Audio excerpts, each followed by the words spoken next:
Hello my dear students, माई सेल्फ BL बाम्बी। आज अपन भारत के भूगोल में सर्वप्रथम भारत के परिचय के बारे में अध्ययन करेंगे। भारत के परिचय में नामकरण के बारे में, स्थिति, क्षेत्रफल, अवस्थिति, अक्षांश स्थिति, देशांतर स्थिति और रेखा के बारे में आज अपन अध्ययन करेंगे। तो सबसे पहले नामकरण के बारे में चर्चा करते हैं। तो भारत के नामकरण में सबसे प्राचीन नाम में या पुराणों के रूप में भारत को जम्बू द्वीप के रूप में जाना जाता था। तत्पश्चात इसे आर्य लोगों के आगमन पर भारत को आर्यावर्त के नाम से भी जानते थे। उसके बाद भारत में सिंधु नदी प्रवाहित होने के कारण इसे हिंदुस्तान की संज्ञा भी दी जाती है। और वर्तमान के परिप्रेक्ष्य की अपन बात करते हैं तो भारत को भारत नाम और इंडिया नाम से संबोधित किया जाता है। दूसरा बिंदु, स्थिति के बारे में। भारत की स्थिति को स्पष्ट करने के लिए अपन को विश्व मैप में जाना पड़ेगा। ये आपके सामने संपूर्ण विश्व का मानचित्र दिखाई दे रहा है। ये रेखा भूमध्य रेखा और ये रेखा आपकी ग्रीनविच रेखा। इस दिशा को उत्तर दिशा, इसको दक्षिण, इसको पूर्व दिशा कहते हैं और इसको पश्चिम दिशा कहते हैं। मैप में अपना भारत सुस्पष्ट रूप से दिखाई दे रहा है पीले रंग में। स्थिति की बात करते हैं विश्व के अनुसार, तो भारत की स्थिति उत्तर पूर्व दिशा में स्थित है। ये देखें आप, उत्तर पूर्व। ग्लोब के अनुसार कहें या विश्व के मानचित्र के अनुसार भारत की स्थिति की बात करेंगे तो उत्तर पूर्व दिशा में भारत देश स्थित है। उसके बाद ये आपके सामने नवीनतम भारत का एक मानचित्र दिखाई दे रहा है। भारत के भूगोल में अगला बिंदु पढ़ने से पहले कुछ सामान्य जानकारी आप सभी को मालूम होनी चाहिए कि भारत के राज्यों की स्थिति और केंद्र शासित प्रदेशों की स्थिति मानचित्र पर कहाँ है। भारत में वर्तमान की बात करें तो 9 केंद्र शासित प्रदेश है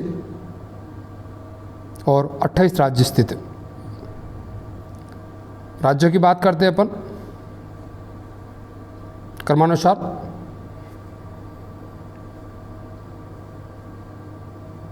हिमाचल प्रदेश, पंजाब, राजस्थान, गुजरात, महाराष्ट्र, गोवा, कर्नाटक, केरला, तमिलनाडु, आंध्र प्रदेश, उड़ीसा, पश्चिम बंगाल,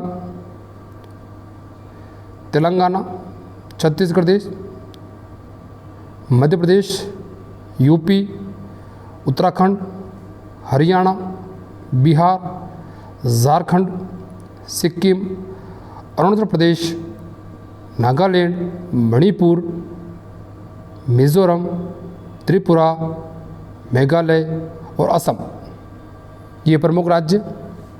उसके बाद केंद्र शासित प्रदेशों की बात करते हैं तो वर्तमान में भारत के 9 केंद्र शासित प्रदेश हैं। अध्ययन करते हैं। सबसे पहला अंडमान निकोबार द्वीप समूह, दूसरा लक्षद्वीप, तीसरा पांडिचेरी, चौथा दादरा नगर हवेली, पांचवा दमन एंड दीव, छठा दिल्ली, सातवां चंडीगढ़ और वर्तमान में 2 नए केंद्र शासित प्रदेश बने हुए हैं, लद्दाख और जम्मू। टोटल 9 केंद्र शासित प्रदेश भारत में स्थित हैं। अगला टॉपिक, भारत का क्षेत्रफल। भारत का क्षेत्रफल 32,87,263 वर्ग किलोमीटर है, या अन्य इकाई की बात करते हैं वर्ग मील के रूप में 12,69,219 वर्ग मील लगभग। यह पूरे विश्व का लगभग 2.41% भाग कवर करता है। क्षेत्रफल के अनुसार पूरे विश्व में भारत का 7वां स्थान है और संपूर्ण विश्व का भारत देश लगभग 1/40वां भाग कवर करता है। नीचे 2 टेबल बनी हुई है, देखिए। कई बार प्रतियोगी परीक्षा पूछ जाते हैं, भारत से बड़े देश और भारत से छोटे देश। भारत से रूस 5 गुना बड़ा है, कनाडा 3 गुना बड़ा हुआ है, चीन 3 गुना बड़ा हुआ है और अमेरिका भी भारत से 3 गुना बड़ा है। और छोटे की बात करते हैं अपन, जापान और जर्मनी 9 गुना छोटे हैं। यानी कि बात करें कि जापान और जर्मनी जैसे देश 9 होंगे तो एक भारत बनेगा। पाकिस्तान से 4 गुना बड़ा हुआ है, फ्रांस से 6 गुना बड़ा भारत, ब्रिटेन से 14 गुना बड़ा और बांग्लादेश से 23 गुना भारत देश बड़ा है, या उसका क्षेत्रफल बड़ा है। अब अगला टॉपिक, अवस्थिति। अवस्थिति का सिंपल सा तात्पर्य होता है कोई भी क्षेत्र या राज्य या देश किस अक्षांश पर स्थित है। यानी अपन बात करते हैं भारत की अक्षांशीय स्थिति। भारत की अक्षांशीय स्थिति 2 रूपों में अपन अध्ययन करेंगे। एक तो बात करेंगे संपूर्ण भारत की और एक बात करेंगे मुख्य भारत की। संपूर्ण भारत की अक्षांशीय स्थिति की बात करते हैं 6 डिग्री 45 मिनट उत्तरी अक्षांश से लेकर के 37 डिग्री 6 मिनट उत्तरी अक्षांश तक पड़ा हुआ। और मुख्य भूमि की बात करते हैं तो 8 डिग्री 4 मिनट से 37 डिग्री 6 मिनट उत्तरी अक्षांश तक फैला हुआ है। इसको एक मानचित्र के माध्यम से देख सकते हैं। देखें आप कि मैंने कहा पहले मुख्य भूमि की बात करते हैं अपन, तो मुख्य भूमि ये वाला क्षेत्र यानी कि तमिलनाडु वाला क्षेत्र और ये आपका वर्तमान में लद्दाख वाला क्षेत्र। इसके विस्तार की बात करें, स्थिति की बात कर रहे हैं 8 डिग्री 4 मिनट से 37 डिग्री 6 मिनट भारत के मुख्य भूमि की अक्षांश स्थिति। और दूसरी बात करते हैं अपन संपूर्ण भारत की अक्षांश स्थिति की बात करते हैं तो संपूर्ण में यहाँ पर एक अपना केंद्र शासित प्रदेश भी स्थित है, अंडमान निकोबार द्वीप समूह। तो अंडमान निकोबार द्वीप समूह की जो दक्षिणतम स्थिति है वो आपकी 6 डिग्री 45 मिनट और ऊपर वाले सेम है। तो संपूर्ण भारत की अक्षांशीय स्थिति की बात करते हैं 6 डिग्री 45 मिनट उत्तरी अक्षांश से लेकर के 37 डिग्री 6 मिनट उत्तरी अक्षांश तक फैला हुआ है। यहाँ पर एक और कन्फ्यूज़न हो रहा होगा आपको कि सर दोनों बार उत्तरी अक्षांश क्यों कह रहे हैं। उसको समझने के लिए अपन को पुनः भारत के मानचित्र पर विश्व के संदर्भ में जाना पड़ेगा कि यह आपका विश्व का मानचित्र, ये रही आपकी भूमध्य रेखा। इसके ऊपर वाले क्षेत्र को बोलते हैं उत्तरी गोलार्ध और नीचे वाले क्षेत्र को बोलते हैं दक्षिणी गोलार्ध। तो उत्तरी अक्षांश की बात करते हैं, ये जो आपकी आड़ी लाइनें बनी हुई है ये आपकी अक्षांश रेखाएं हैं। इसके अकॉर्डिंग बात कर रहे हैं तो भारत आपको स्पष्ट रूप से दिखाई दे रहा है ये भूमध्य रेखा से उत्तरी गोलार्ध में ही है, कहीं दक्षिणी गोलार्ध में नहीं आ रहा है। इसलिए इसके अक्षांश स्थिति में दोनों तरफ उत्तरी गोलार्ध ही पढ़ा जाता है या लिखा जाता है।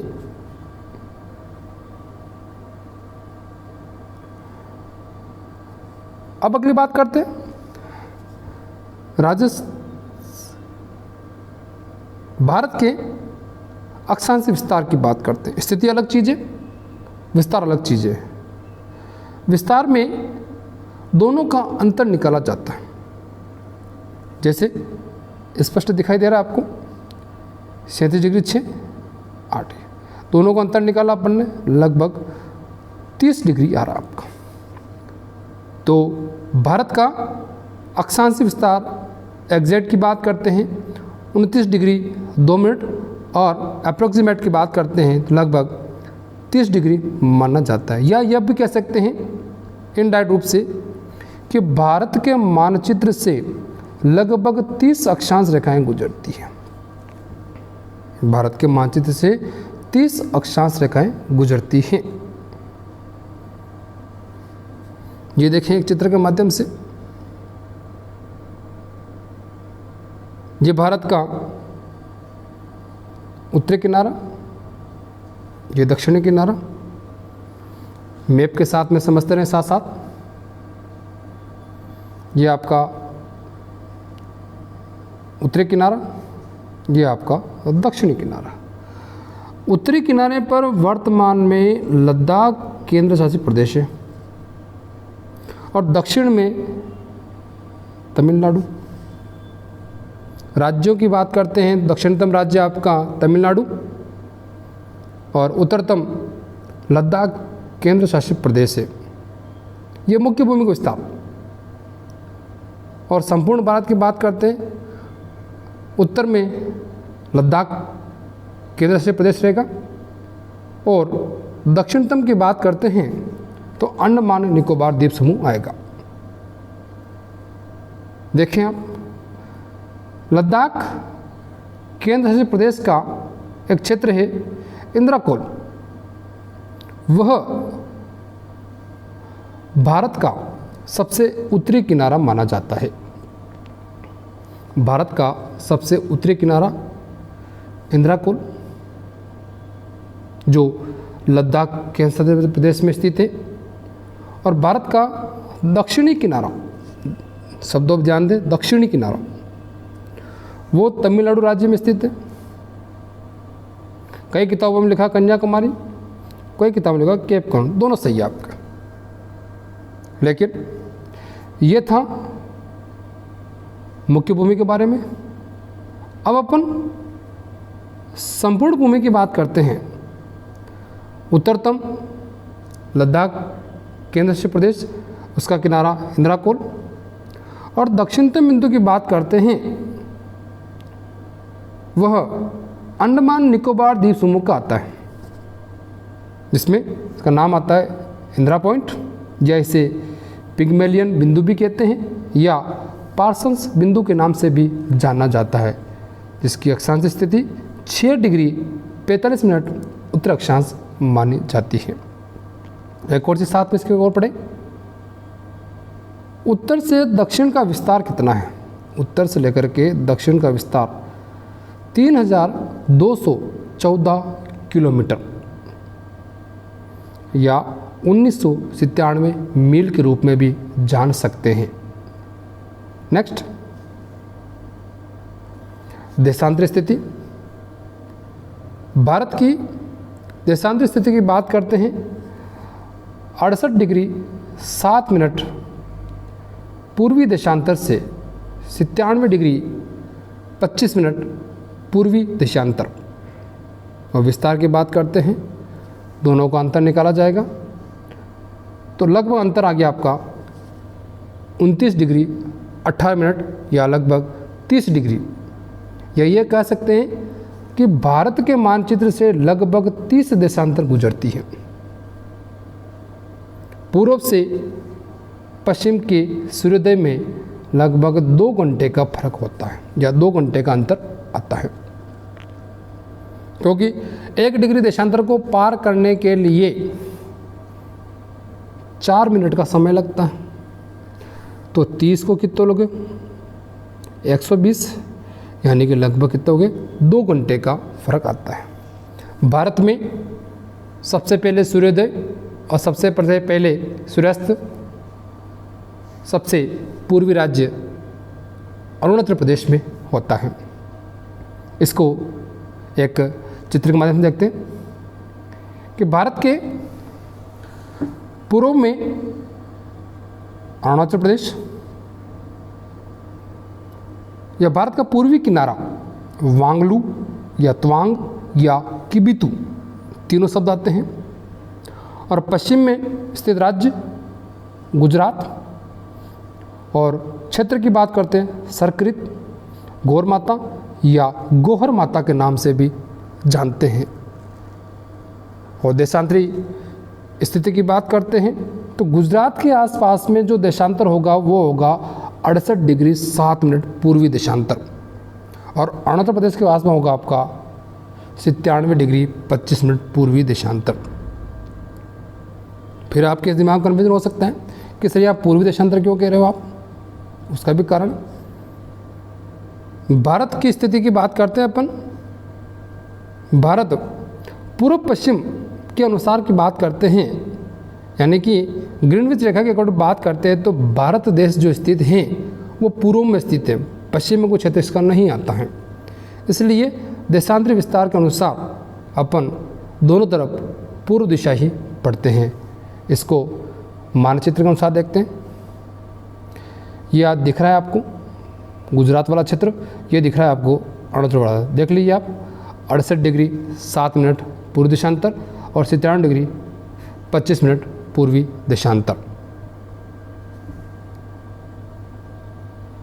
अगला टॉपिक की बात करते हैं परिचय में ही प्रमुख रेखाएं।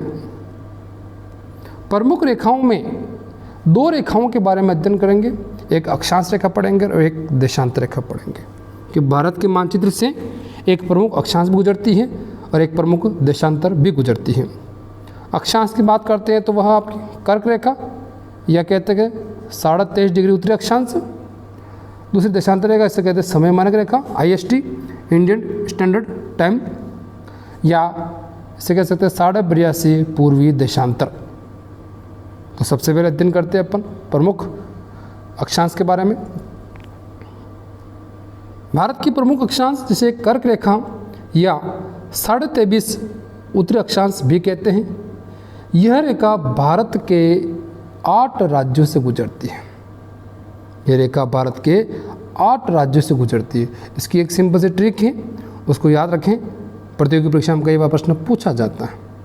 ट्रिक देखें, गुजराराम का छज्जा पर पत्र मिला, गुजराराम का छज्जा पर पत्र मिला, उनमें आपके 8 राज्य दिखाई दे रहे हैं। ये सबसे महत्वपूर्ण क्रम याद होना चाहिए। और ये ट्रिक जो बनाई है अपन ने, यह क्रम के अनुसार यानी कि पश्चिम से पूर्व क्रम में ही बनाई है। गुजरा का मतलब हो गया गुजरात, रा का मतलब हो गया राजस्थान, म का मतलब हो गया मध्य प्रदेश, का कुछ नहीं है, छ का मतलब हो गया छत्तीसगढ़, जा का मतलब झारखंड, पर का मतलब कुछ नहीं है, प का मतलब पश्चिम बंगाल, त्र का मतलब त्रिपुरा और मी का मतलब मिजोरम। 8 राज्य स्थित हैं।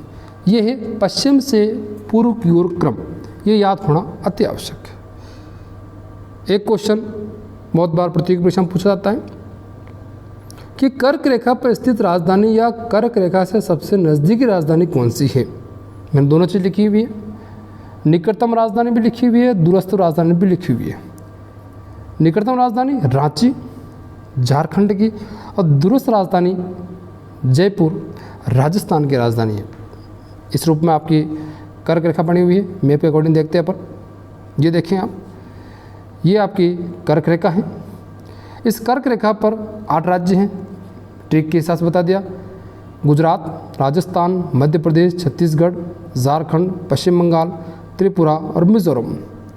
इन राज्यों में जो झारखंड की राजधानी है वह रांची सबसे नज़दीकी कर्क रेखा पर स्थित है और जयपुर सबसे दूरस्थ है आपके। अगला प्रमुख देशांतर रेखा में 82.5 पूर्वी देशांतर या इसे भारत की समय मानक रेखा भी कहा जाता है। ध्यान रहे यह ग्रीनविच रेखा नहीं है।